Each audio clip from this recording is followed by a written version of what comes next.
Hey guys, welcome back to my channel. As you guys can already tell from the title of this video, I decided to do like the reality of GCSEs. I am in year 12. I started year 12 this year. My current A-levels are politics, English lit and sociology. Sociology is a lot of content for a girl who used to do psychology. The video is going to be kind of like divided, but I'm going to try my best to divide it into different segments, so it's just easier for you to know exactly where to go if you want to watch a certain question or give tips about certain things. So I have some notes written down on my phone, so I'm just going to be like kind of looking at my phone and also talking to you guys.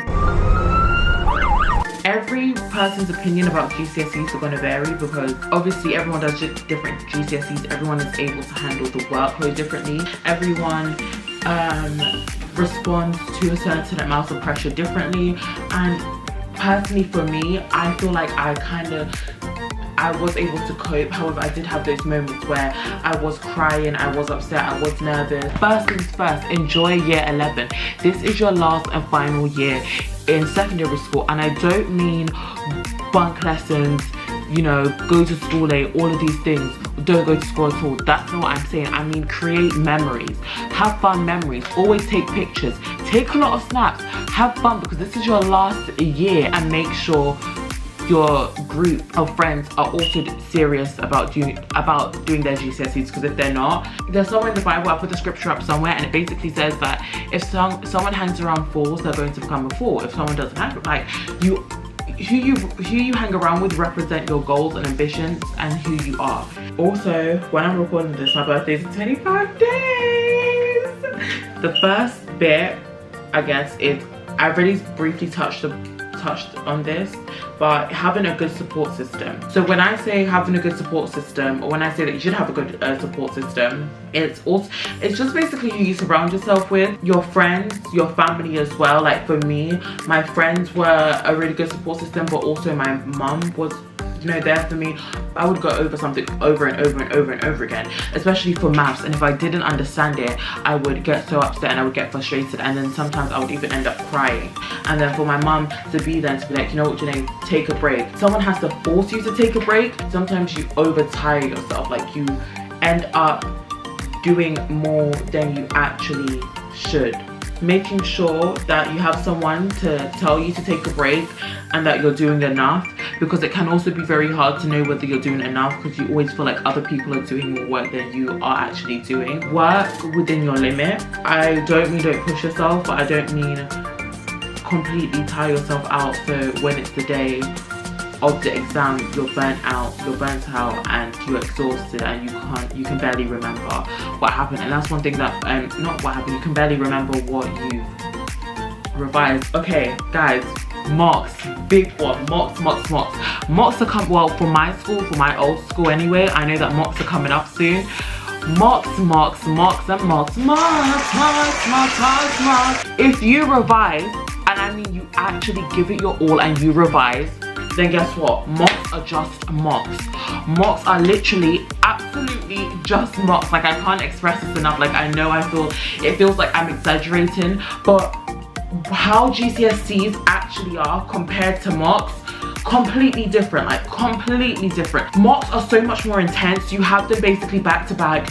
Mocks are mocks, okay? Because one thing that I used to get so scared of was like how intense mocks were. And I remember my science teacher telling me the reason why mocks are so intense is because by the time we get to GCSEs, the routine or like the schedule or the timetable of you doing your GCSEs, it feels a lot more calm. So they want to make it like really intense, so that when it's time to do your GCSEs, you're kind of like, okay, wow, this is a bit more chilled back. Mocks are just mocks. I've said that so many times. Get used to the feeling of adrenaline every time you have an exam, for mocks and for GCSEs.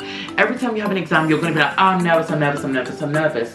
That's okay. That's perfectly normal. Breathe. For me, praying was a big thing for me. Like, I would try and pray in every exam. Like, the person beside me, behind me, to the left of me, to the right of me was just seeing me do this. It's only you. It's literally only you in the exam. Like, you don't have anyone else. Like, yeah, your friend may be smiling at you. It doesn't matter. They're not going to be able to answer the questions to you. They can't tell you the answer. It's only you who's going to be doing the test? That leads me to another point of the video, which kind of relates to the first one, like it's like having a good support system. Your friends, it's a every man for themselves for GCSEs. It's every man for themselves. And I don't mean like people will sabotage each other or people aren't going to help you revise. That's not what I mean at all. However, I do mean if you think by you and your friend revising together, but you guys can't even revise together because you guys are besties and always laughing, that when you get into the exam, they're going to feel it as well. That's not true. My friends were doing whatever revision they were doing. I was doing whatever revision I was doing. When we got into the exam, don't get me wrong, we'll say good luck, we'll say may God be with you, you know, may God help you in the exam. We would pray together as well. It doesn't matter. When we got into the exam, we were by ourselves. All I had was my knowledge, was first of all God, right? That's first of all, you have God in every situation ever, right? You just have to pray to him and talk to him. I had God by my side. I had my knowledge, and I had the exam, the literal like exam that was in front of me. That's all I had. My friends couldn't do anything. They were doing what they could do, and that's it. When we got our results back, we collected them together. However, each of our results were for only one person. Obviously, my results were for me. My friend's results were for her. My other friend's results were for her. At the end of the day, they each got their results. I got my results. You and your friends are not going to always be together. You guys have to understand that you guys are separate individuals and you guys are not a whole group. You are literal individuals. That's it.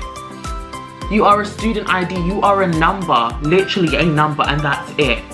So that's one thing you have to understand. I just want to say that. Revise how you think works best for you. I prefer, I guess, active recall. I use something called Anki. I used it for Anki, but it costs money on iOS, but it's free on Android.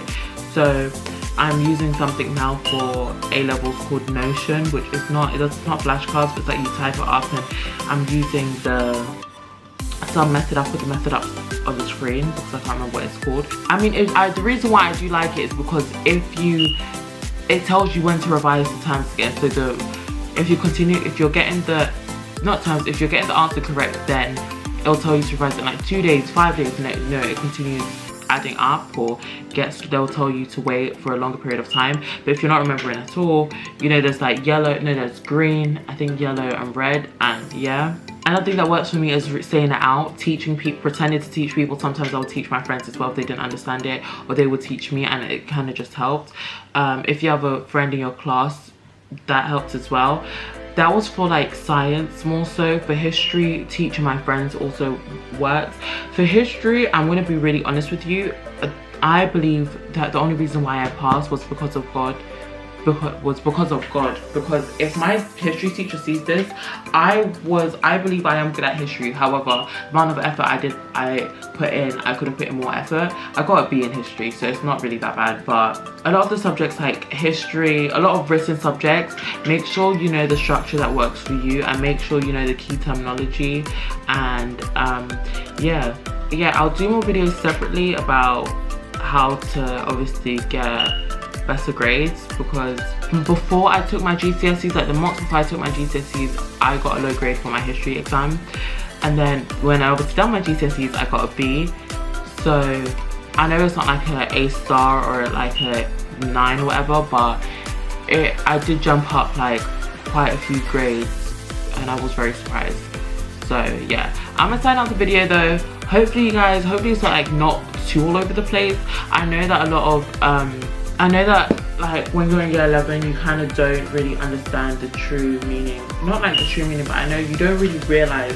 Some people realize. For me, it kind of took a little bit longer. Like I just thought, oh, GCSEs are how many months away? I would suggest to start revising earlier, because I just feel like whatever content you need to go over, you can go over, and you don't have to be adding 10 straight away. But yeah, alright, so I'm gonna see you guys later. Oh yeah, make sure you have your equipment. Sorry, this is the last one. Make sure you guys have your equipment. Make sure you have water. Alright, I'll see you later. Love y'all. I'll see you guys later. Make sure to like, comment and subscribe. I hope you guys have a wonderful day, and may God bless you guys, and I love you guys so much. Make sure to like, comment and subscribe. If you guys have any advice or tips for year 11s or year 10s, or you know, definitely comment down below. And if you guys have any other questions about year 11, then also comment that down below. But I'll see you guys in a bit. So yeah, peace out.